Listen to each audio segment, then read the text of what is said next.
You're viewing a neural circuit composed of three neurons: sensory, interneuron, and motor neuron.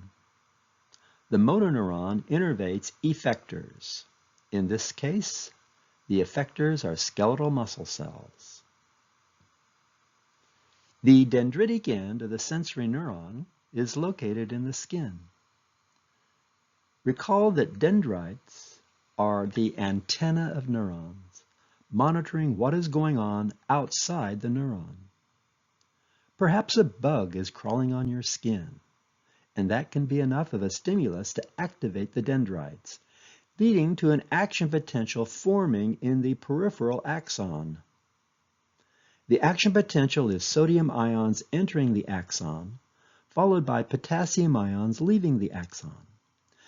And the action potential is conducted as a chain reaction along the peripheral axon, past the cell body, into the central axon, and ending at the axon terminals of the sensory neuron. The axon terminals of the sensory neuron communicate with the dendrites and cell body of the interneuron and can generate an action potential in its axon. The axon terminals of the interneuron communicate with dendrites and the cell body of the motor neuron, and a new action potential can be generated in its axon that passes to the skeletal muscle. The axon terminals of the motor neuron then instruct the muscle cells to fire action potentials. This leads to the contraction of the muscle. That's when the bug gets the message. An action potential cannot flow from one cell to the next, however. There is a gap called the synapse, separating most nerve cells, and the action potential can't leap across this gap. It's as if you were planning to cross a river in your car, but when you reached the river, you found there was no bridge. Your only alternative to cross would be to swim or rent a canoe. Then, when you were on the other side, you could rent a car and continue your journey. In order for the presynaptic cell to pass its message to the postsynaptic cell, the message must be converted from an electrical signal, the action potential, to a chemical one, a neurotransmitter. The presynaptic cell releases its neurotransmitter onto the postsynaptic cell, and this may trigger the formation of a new action potential in that cell. Let's look at the steps needed to successfully communicate across the synapse. We can differentiate 5 steps of communication across the synapse.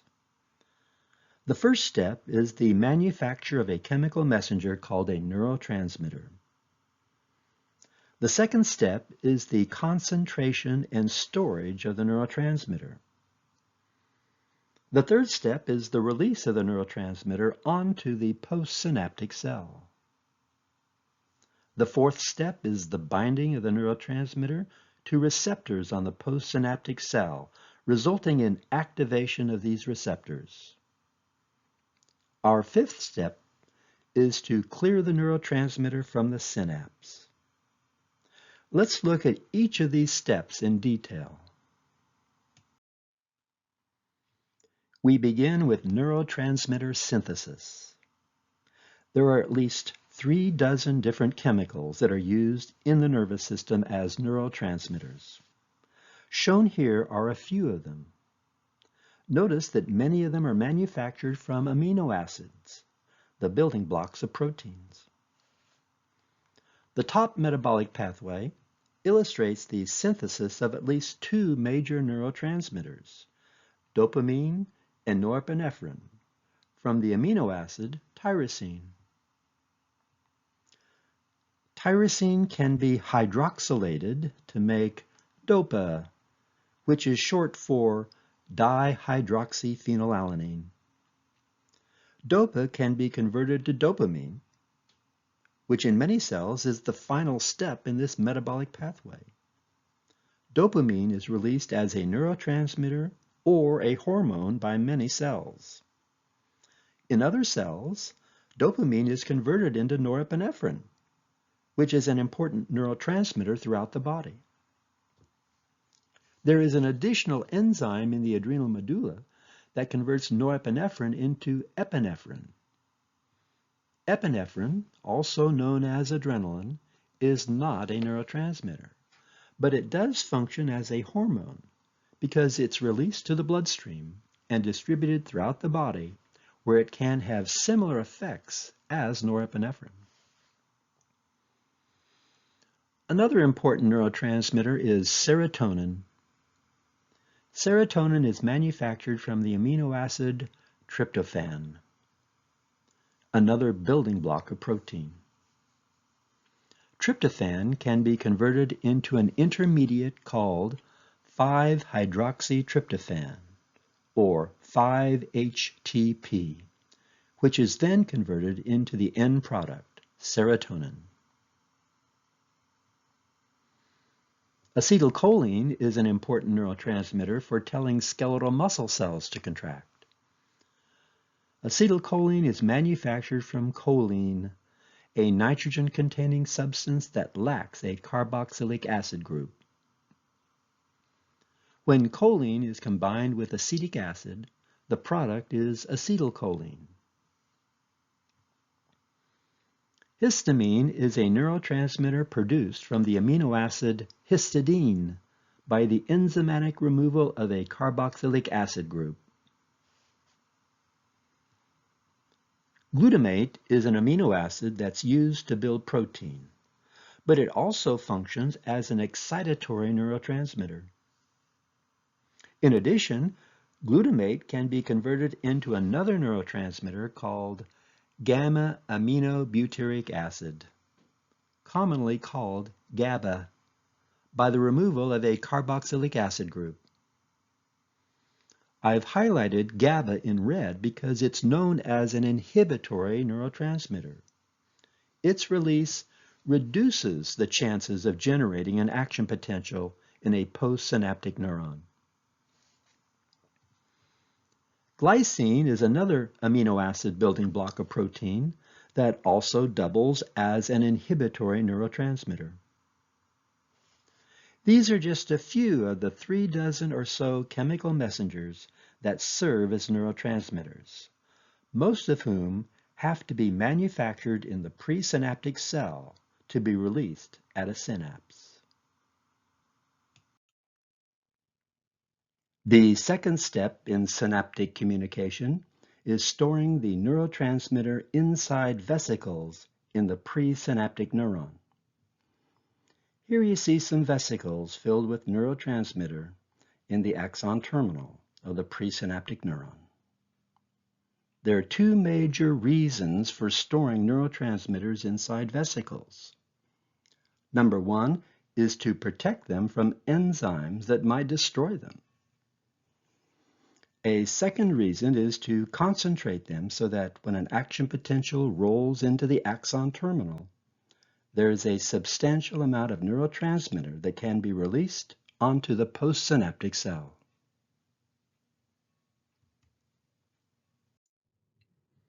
Our third step in synaptic communication is release of the neurotransmitter.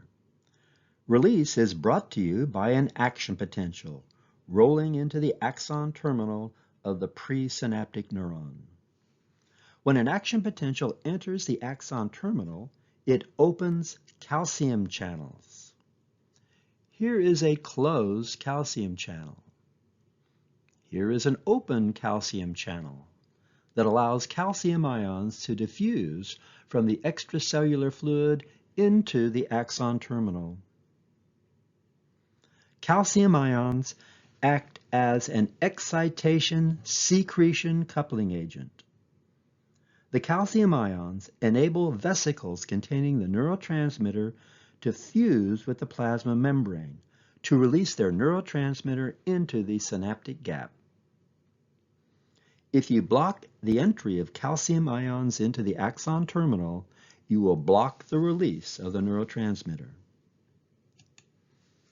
Here you're viewing an animation of the release of the neurotransmitter. The membrane of the vesicle containing the neurotransmitter fuses with the plasma membrane, and then the neurotransmitter is released into the synaptic gap. Exocytosis.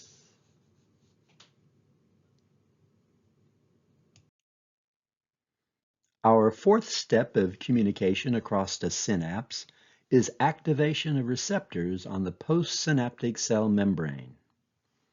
A neurotransmitter will diffuse from the presynaptic neuron to the postsynaptic cell, where it can bind to receptors on the postsynaptic cell membrane. These receptors are like dedicated chairs on the plasma membrane of the postsynaptic cell. Here you see a neurotransmitter bound to its receptor. When the neurotransmitter binds to these receptors, it changes the permeability of the postsynaptic cell membrane to certain ions. This change in permeability may generate an action potential, or it may make an action potential less likely.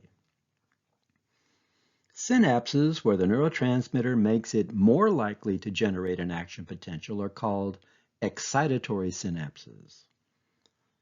Those synapses where neurotransmitter binding makes an action potential less likely are called inhibitory synapses. The binding of the neurotransmitter to its receptor is reversible, like the binding of an enzyme to its substrate, or like the binding of you to your chair. Sitting in a chair does not destroy it, and when you leave your chair, someone else can take your place. Likewise, when a neurotransmitter binds to its receptor, it can bind for a few moments and then pop off, and then another neurotransmitter may take its place.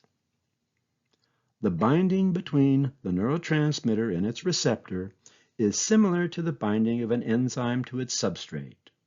You must have complementary shapes and complementary charges for successful binding.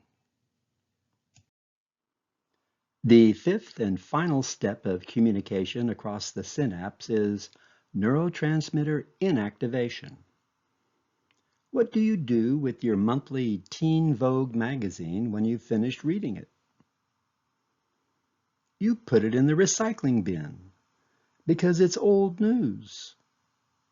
The same thing is true of the neurotransmitter. Once it's been released into the synaptic gap and it's had an effect on the postsynaptic cell, it's old news. You need to clear it from the gap. There are two major mechanisms for doing that. The one that's illustrated here is enzymatic destruction. The blue triangles that you see here inside the gap are supposed to be enzymes. And these enzymes will destroy the neurotransmitter in the gap so that no more action potentials will be generated. Another mechanism involves reabsorption into the presynaptic cell. Pumps in the presynaptic cell membrane may transport the neurotransmitter out of the gap and back into the presynaptic cell, where it may be repackaged into vesicles and recycled.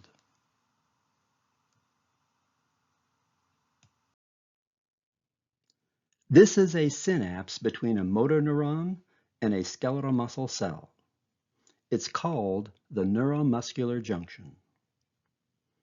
The axon terminal of the motor neuron is shown in yellow. The green circles represent vesicles filled with the neurotransmitter acetylcholine.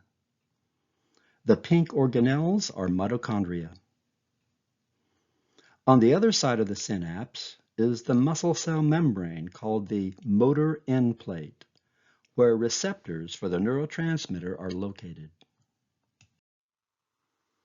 Here is an animation of communication across the synapse between a motor neuron and a skeletal muscle cell. The action potential travels down the axon of the motor neuron.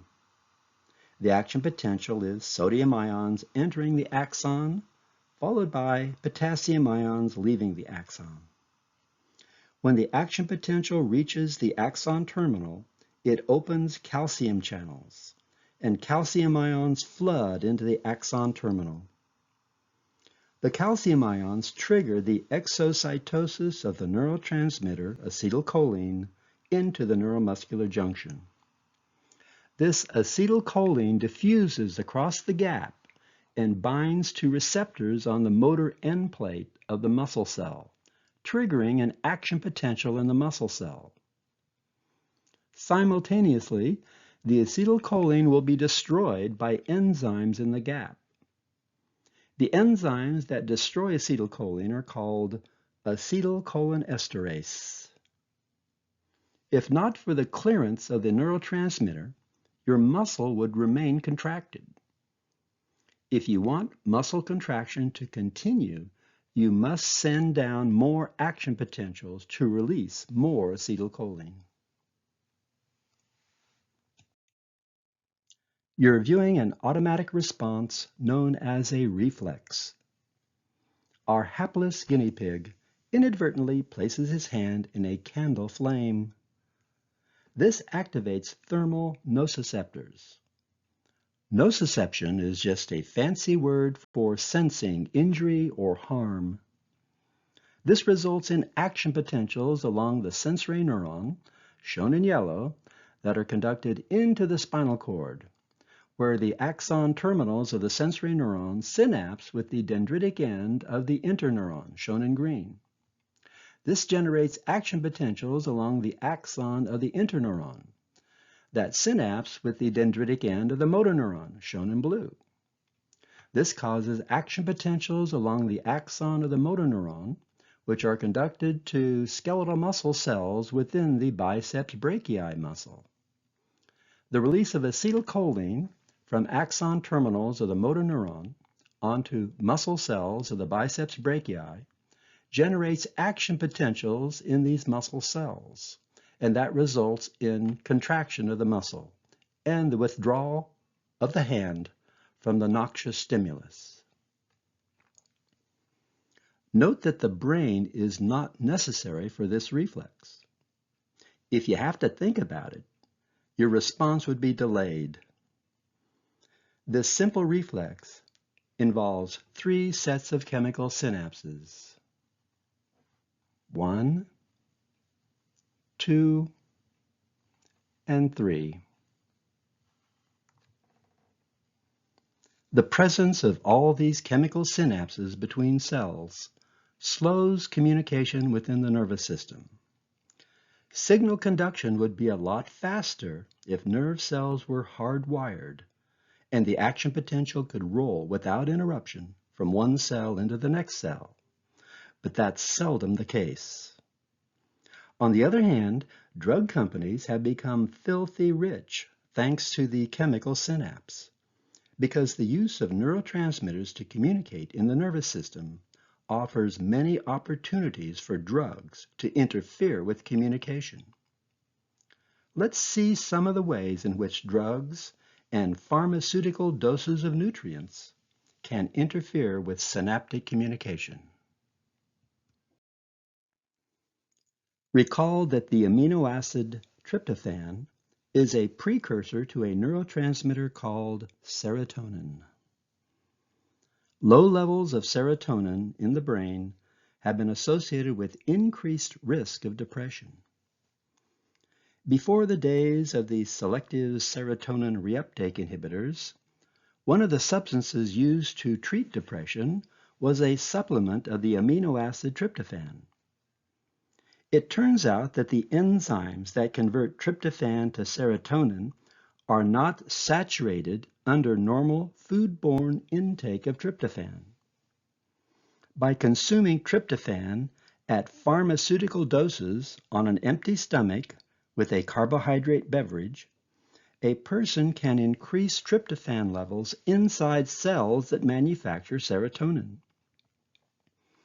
If deficiency of serotonin is a factor in your depression, then raising serotonin levels may help to lift your mood.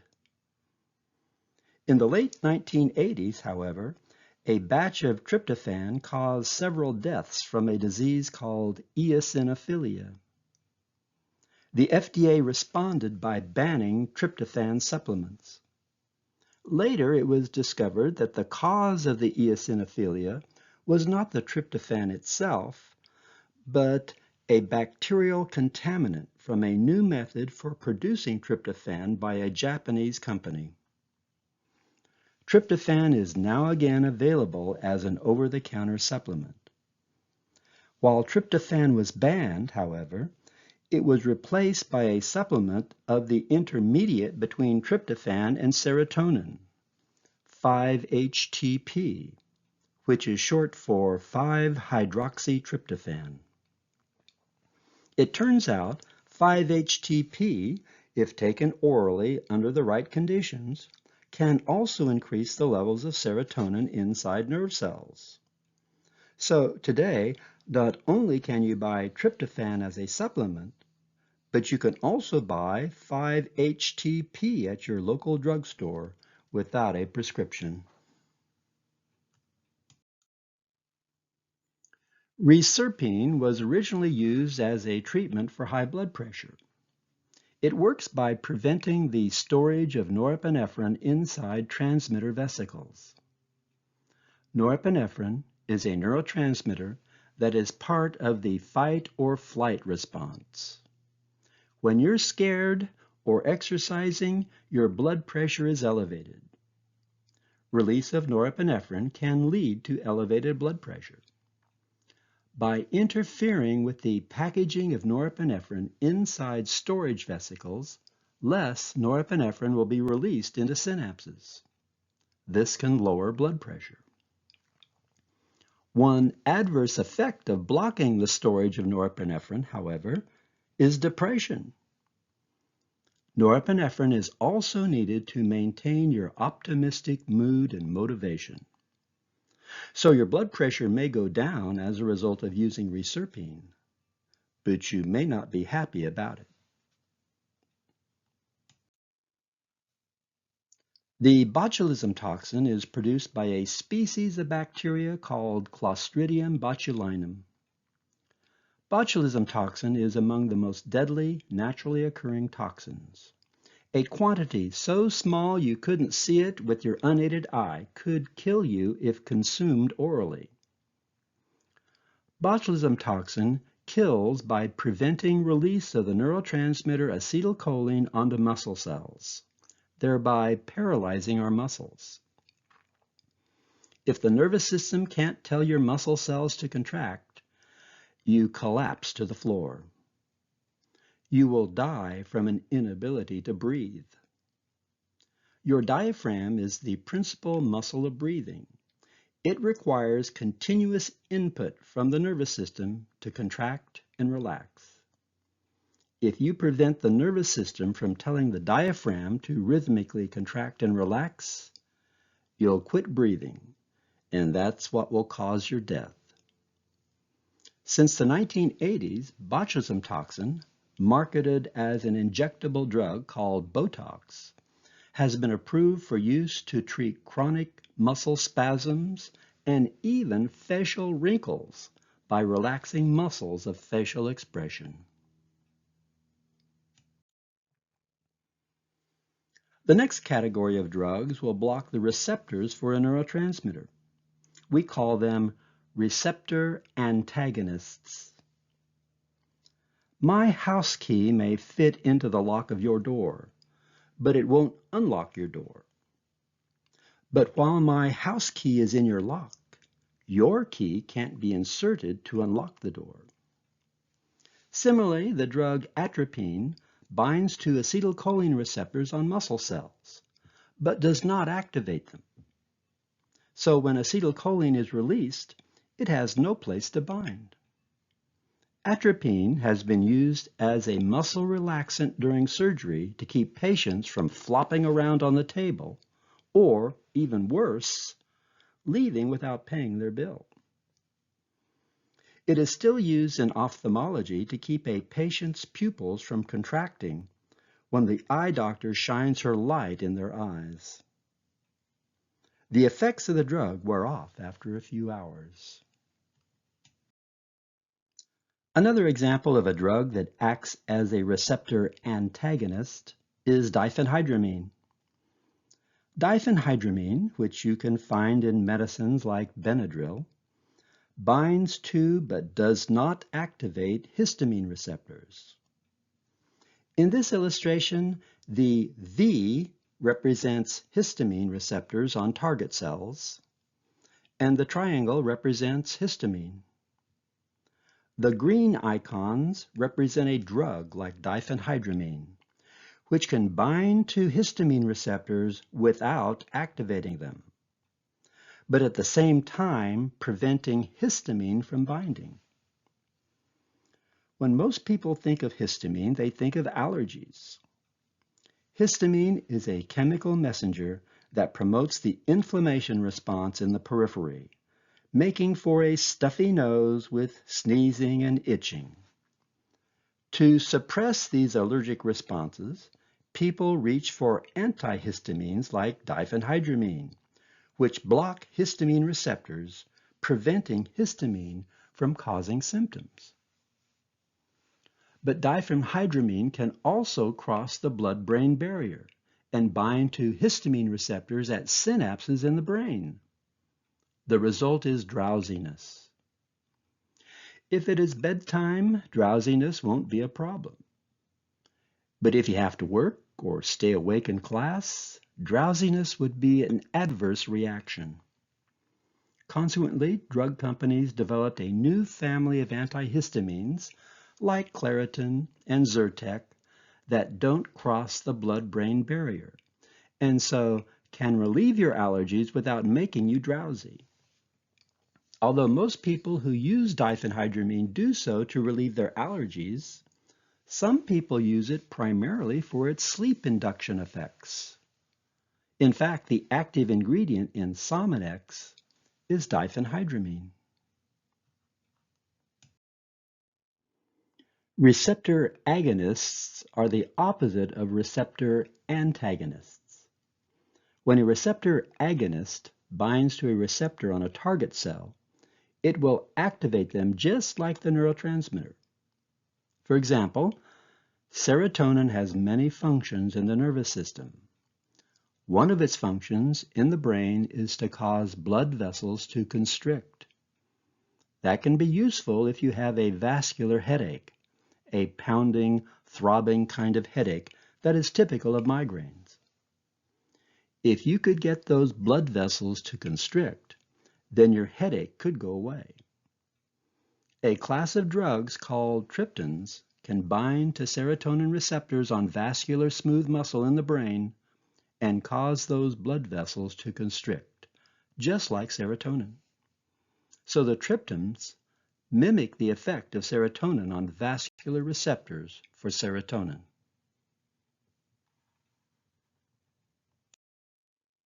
Yet another mechanism for interfering with communication at the synapse is to block the removal of a neurotransmitter from the synaptic gap. After serotonin is released into the synapse and binds to its receptors on the target cell, it is removed from the synaptic gap by an active transport pump back into the presynaptic neuron. If you block this removal of serotonin from the synapse, the serotonin would stay longer in the synapse and accumulate to higher levels, giving it a greater chance of binding to receptors on the postsynaptic cell. There's a whole class of drugs introduced in the 1980s that do just that. They're called the selective serotonin reuptake inhibitors and are widely used to treat depression. The first SSRI to be marketed in the United States was Prozac. Its generic name is fluoxetine. Prozac and its SSRI cousins will block the transporter that reabsorbs serotonin out of the synapse back into the presynaptic neuron. As a result, serotonin accumulates in the synapse where it has a greater chance of binding to and activating the postsynaptic receptors. I hope you appreciate now why the drug companies should have on the lawn of their corporate headquarters a giant model of the synapse. The drug companies have made an enormous amount of money thanks to the synapse and the drugs that they develop to interfere with communication at the synapse. This includes drugs that treat your anxiety, your depression, make you smarter, help you sleep, lower your blood pressure, relieve your pain, relax your muscles, and help you appear younger. Many of them work by acting on synapses. Let's take a closer look at how the nervous system generates action potentials. Here you see an action potential as it would be recorded on an oscilloscope as it passes a location on an axon. The depolarization phase of the action potential is an inward sodium current.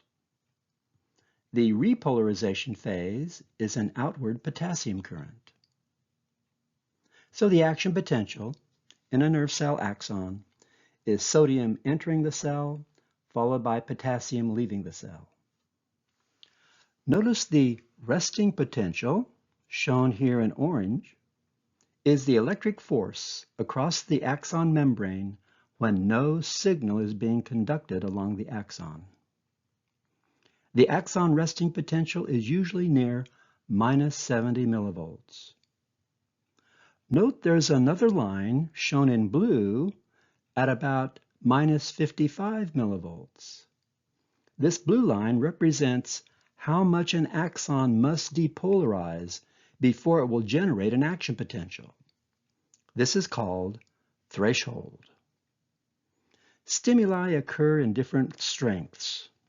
Bacteria crawling on your surface are not a potent stimulus and won't be detected.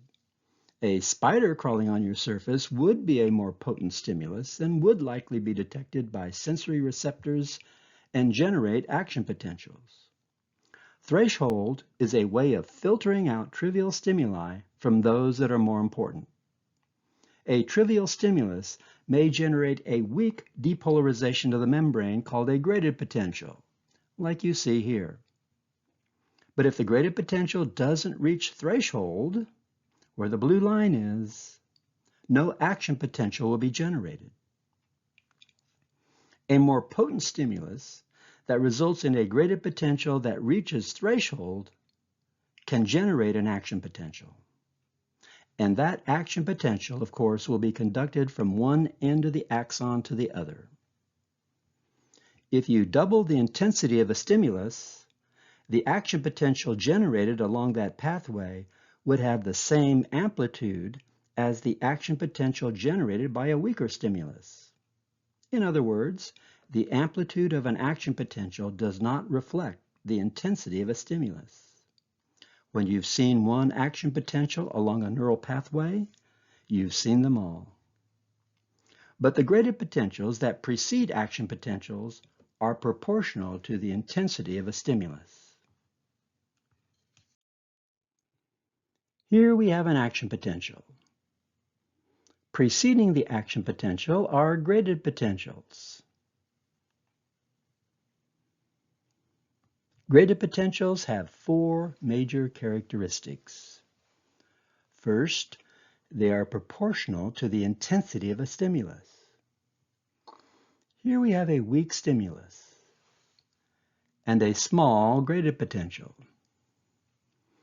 Here we have a stronger stimulus, and the resulting graded potential is much larger.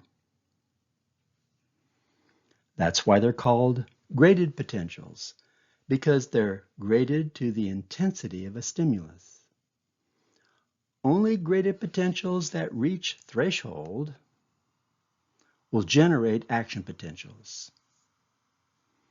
The graded potential is a means of measuring the intensity of a stimulus, and threshold is a means of filtering out trivial stimuli.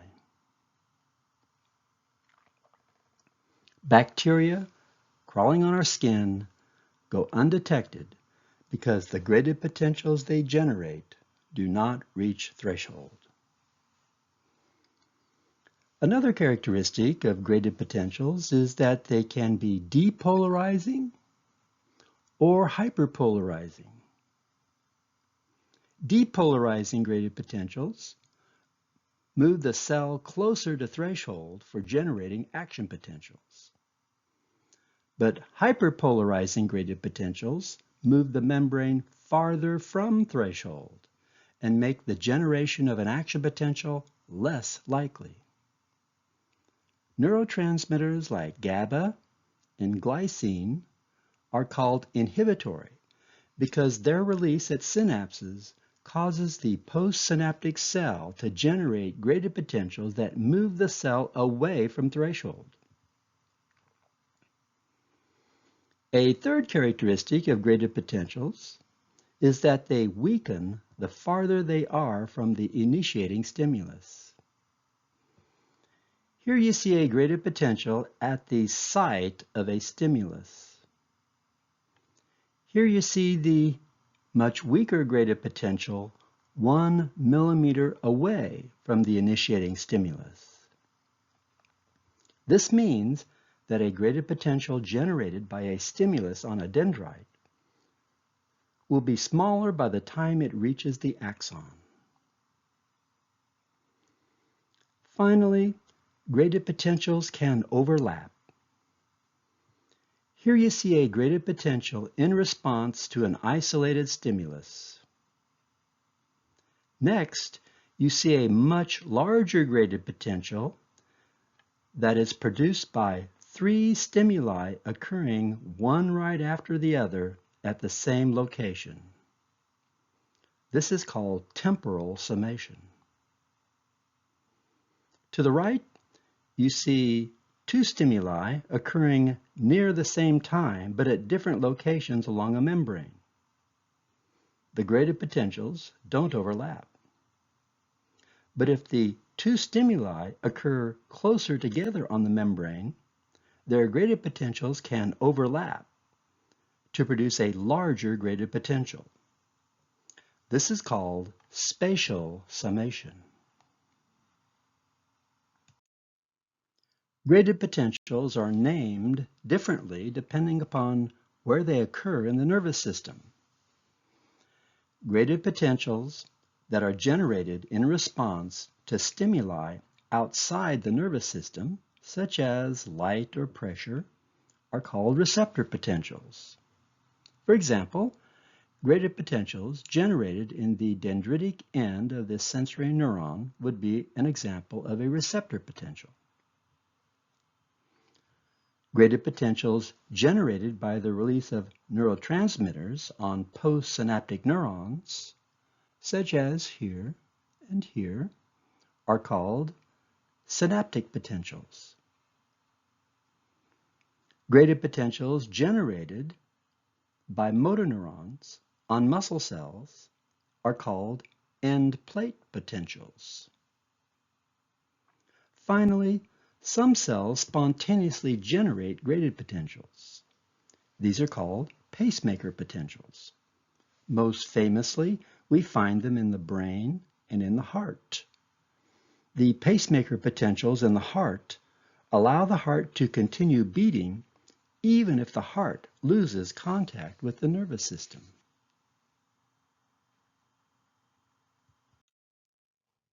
Let's review. You're viewing a neuron that has 3 synapses on its dendrites and cell body. Note that 2 of the synapses, shown in green, are excitatory, while the 3rd synapse, labeled C, is inhibitory. The effect of the release of neurotransmitters on this postsynaptic neuron will depend on which and how many of these synapses are active at a given time. The response of the postsynaptic neuron is to sum the effects of the inputs from the presynaptic neurons and pass the resulting graded potential to the origin of the axon, which is called the axon hillock. It is at the axon hillock that an action potential will be generated if the graded potential there reaches threshold.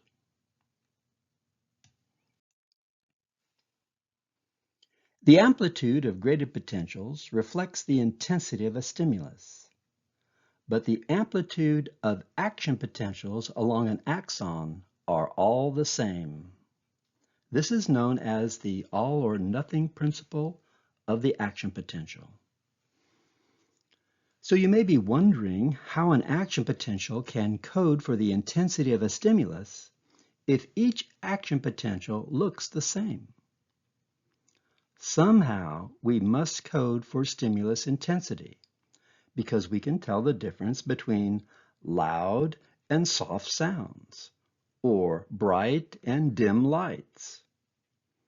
It turns out there are at least two mechanisms whereby action potentials can code for the intensity of a stimulus.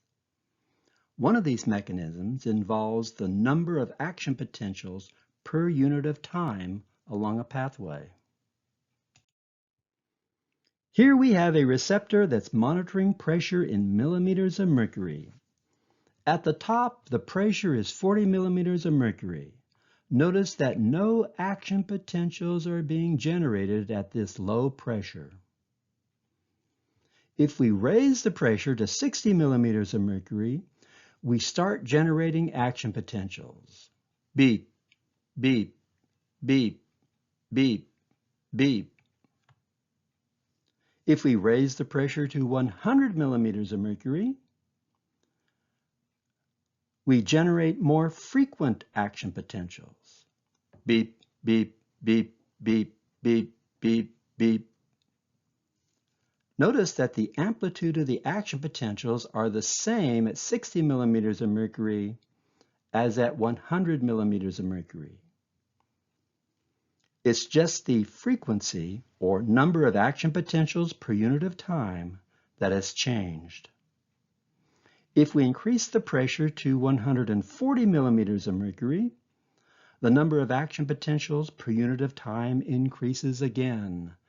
Beep, beep, beep, beep, beep, beep, beep, beep, beep, beep, beep, beep, beep.